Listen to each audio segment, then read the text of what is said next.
We have been together for a year and a half, and our relationship has been good up to this point. She was out for 5 days for a business trip to a conference. Without disclosing much, we both work in the same field, but not a lot of overlap. The conference would debut a project she had been working on.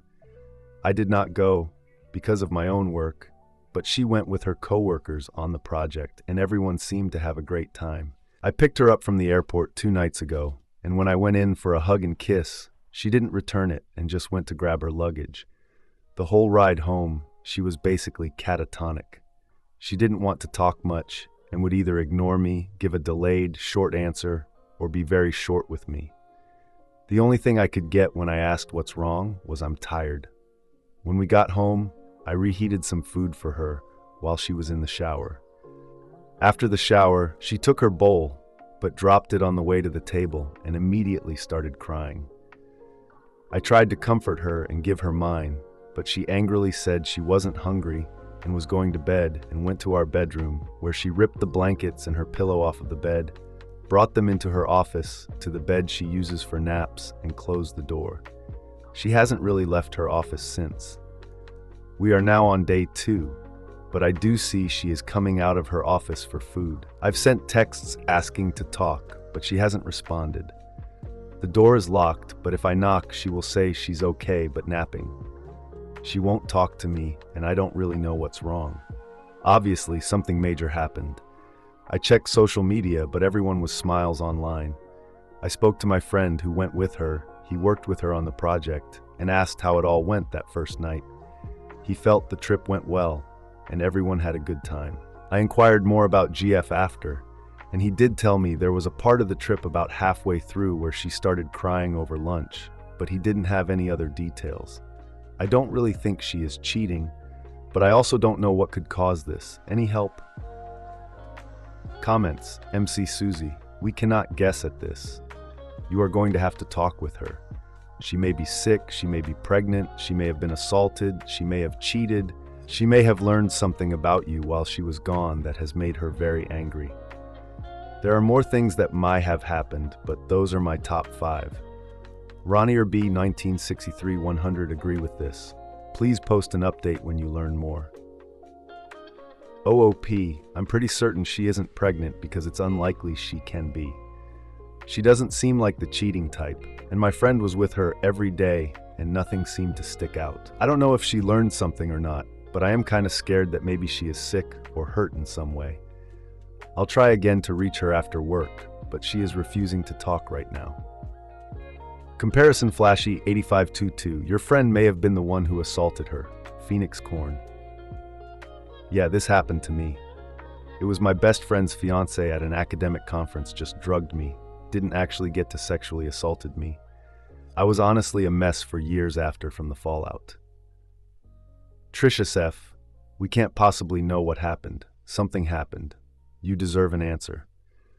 Let her know that you need to know what is going on and that you will support her in any way you can. OOP, I might call another friend of hers and ask.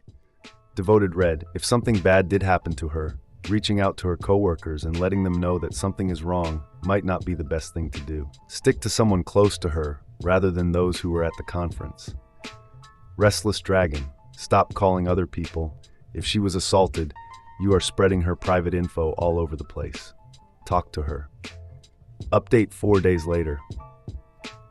Thank you to everyone who showed concern regarding my GF. I stopped responding to the comments because they were overwhelming, and it wasn't helpful for me to read that stuff when I was at work and couldn't do anything about it.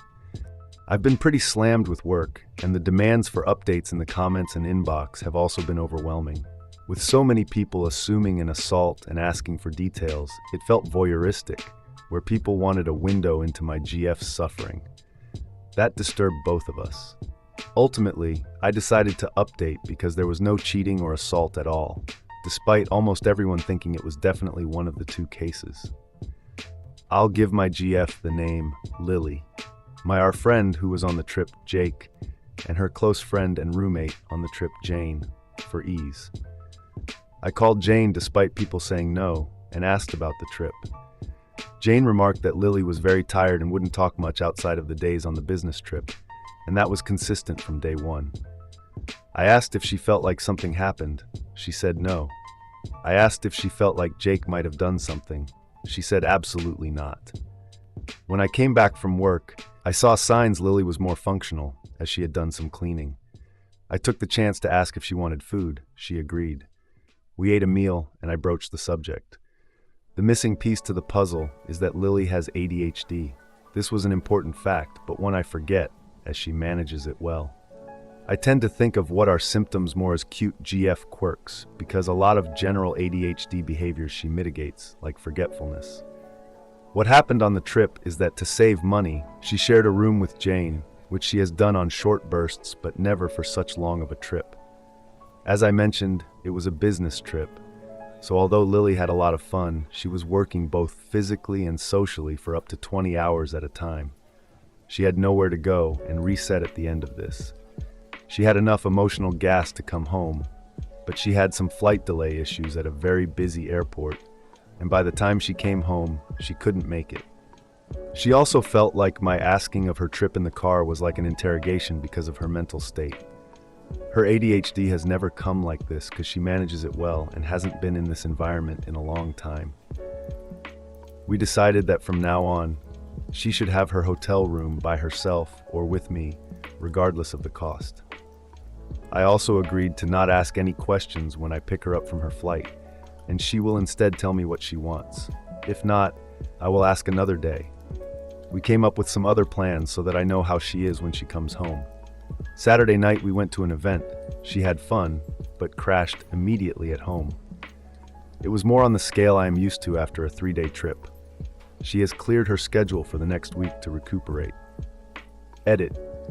Everyone is stuck on Lily's travel expense. I have copied and pasted the comment for those unable to search on their own. This better explains Lily's job. Think about when you go to a convention where someone is selling items at a table. These individuals have to often buy their booth and pay for their hotel to travel to the convention.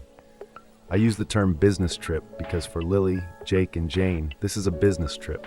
They are there on business, not vacation. Additionally, many people are convinced this is an excuse to cover consistent bad behavior. It has never happened before. She was stuck in the most crowded airport in the country for 7 hours longer than she was supposed to be. She hadn't slept for 5 days and hadn't eaten in a day. This led her to a point where she felt sick, and by the time she came home, it is 1:30 a.m. and she is exhausted and hungry. This was an exceptionally bad day for her, which resulted in her behavior. It was not out of malice or entitlement, and it is not how she would act in any other situation. Everyone deserves a little grace now and then, which is something that Redditors do not seem to understand. For those convinced that she is lying and still must be assaulted or have cheated, and those who rooted for her to be sexually assaulted, those who are just being rude because it's the internet, or for those who choose to waste their comments pretending to be Lily's doctor, I hope you find a better hobby in your life. I hope you can find the resources to deal with your immaturity. I am done with this account. The problem is solved, and the update is there. If nothing else, I have learned that Reddit is a terrible place to receive any kind of advice. Comments. MC Susie. I really appreciate the update because your initial story was concerning. I was among the people who suspected assault, cheating, or some other trauma. The explanation does make sense to me. I am not diagnosed with ADHD, probably would be if I were younger, but I relate to needing private downtime. I have one big question though. Why is Lily responsible for paying for her hotel room on a business trip? Powersmith. She might have had a per diem, in which case any more you don't spend, you keep. Sweet feedback 4177. He can answer that for Lily, but where I worked, the company would require staff to share rooms when 2 men or 2 women attended our convention or traveled together. I more than once paid for my own room to have privacy. This rule changed in the last couple of years, once it was recognized that this policy fell into potential sexual harassment, even with same-gender staff. Snow Environmental 861, OP. I recommend she text you from wherever saying what's going on. That way she is communicating but doesn't require talking, and you can pick her up and let her be while knowing she's fine. OOP, we usually do this. But due to issues in the airport, she was well past that point by the time it occurred to her. Reddit does not understand, but sometimes people have bad days. She had a very bad day and wasn't thinking straight. It happens to everyone. Animated Hokey. Oh, holy crap, do I feel this? I'm ADHD too, and was basically manic at the Denver airport during my layover back home to the East Coast after my vacation to Hawaii. Same toward the end of my 2-week vacation in Italy. I built in zero downtime and was almost in tears on my last full day. I hated the dorms when I was in college because there was nowhere to go and have a meltdown by yourself if you were stressed. Once my gas tank hits empty, I am done OOP. She avoids Denver airport at all costs, but this was unavoidable. Her flight delayed and she was stuck there for about 7 hours.